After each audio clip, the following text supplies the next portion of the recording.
The city of Cleveland is quiet at 3 a.m. Streetlights hum, casting long, lonely shadows. For David, a night guard at the old, forgotten warehouse district, this was just another shift. The silence was his companion, the rows of flickering monitors his only audience. He didn't believe in ghosts, premonitions, or anything that couldn't be explained by a loose wire or a rat skittering in the walls. That was until March 11, 2022. At precisely 3:12 a.m., he was sipping lukewarm coffee, his eyes scanning the 16 black and white screens in a lazy, practiced rhythm. Then he froze. Monitor 7, the one pointed at the cavernous loading bay 4, was playing something impossible. It showed him, David, walking his usual patrol route.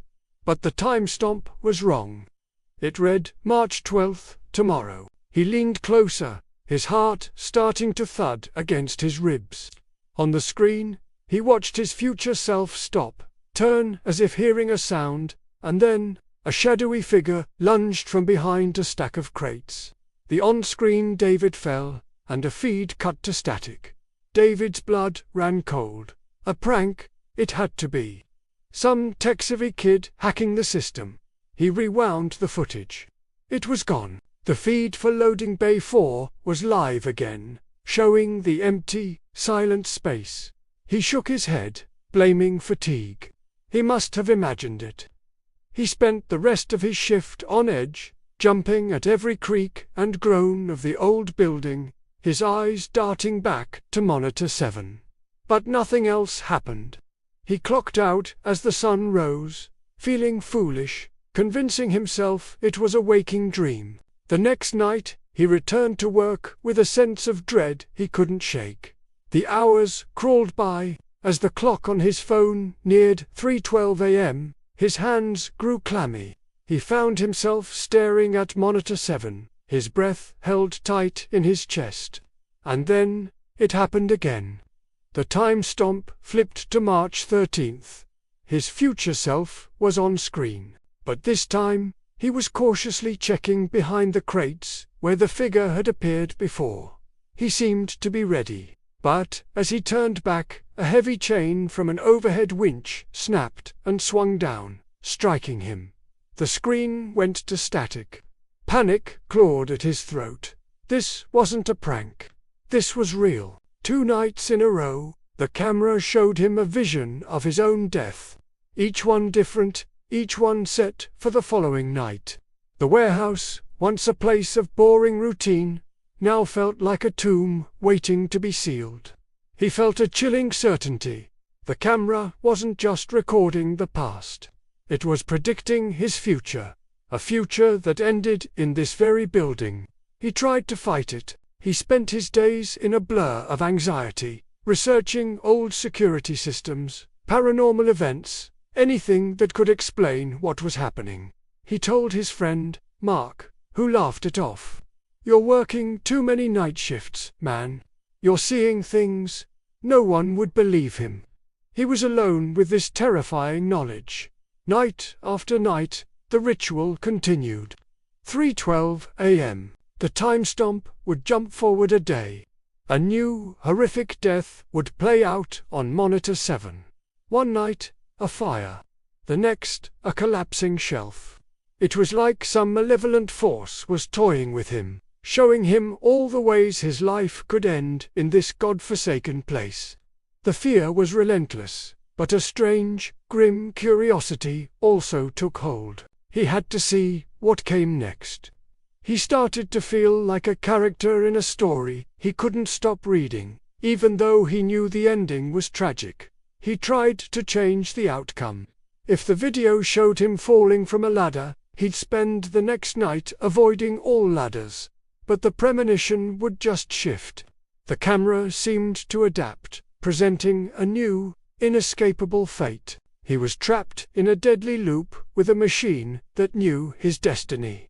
The constant threat wore him down. He lost weight, dark circles pooled under his eyes, and the silence of the warehouse became a deafening roar of possibilities. After nearly a week of this psychological torture, David arrived at his post, a broken man. He couldn't eat, he couldn't sleep. The face staring back from the mirror was a stranger's, haunted and hollow. He knew he couldn't survive another night of watching his own demise. As the clock ticked towards that dreaded hour, he made a decision. He wouldn't watch this time. He would end it.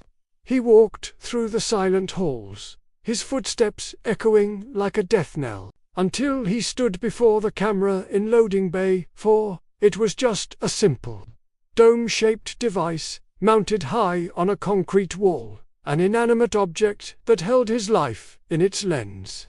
With trembling hands, he climbed a stepladder. He didn't look at the lens. He couldn't bear to see his own reflection. He grabbed the thick power cable and, with a final, desperate grunt, ripped it from the wall. Sparks flew. The small red indicator light on the camera died. It was over. A wave of relief, so profound it almost brought him to his knees, washed over him. He had cut the connection. He had broken the curse. For the first time in a week, he felt a flicker of hope. He would finish his shift, go home, and never come back. The next morning, the day manager arrived to find the warehouse humming with its usual daytime activity. Everything seemed normal. But David's post was empty. His time card was still in the rack, unpunched. He hadn't shown up for work. They called his phone, but it went straight to voicemail. They called his emergency contact, but no one had heard from him. David was gone. He had simply vanished. The police were called. They reviewed the security footage. They saw David walk into loading bay for the previous night.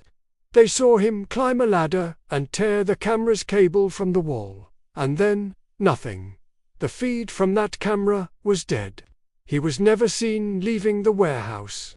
It was as if he had unplugged himself from existence. Sometimes, the camera doesn't just capture what's there. Sometimes, it shows you what's coming. But what happens when you try to unplug your own fate? Maybe the camera wasn't just predicting his death, it was ensuring it. And by trying to stop it, David walked right into its final, unseen trap. Thanks for watching. If you enjoyed this story, be sure to hit that like button and subscribe for more chilling tales from the shadows. Stay safe out there, and check your cameras. You never know what they might see.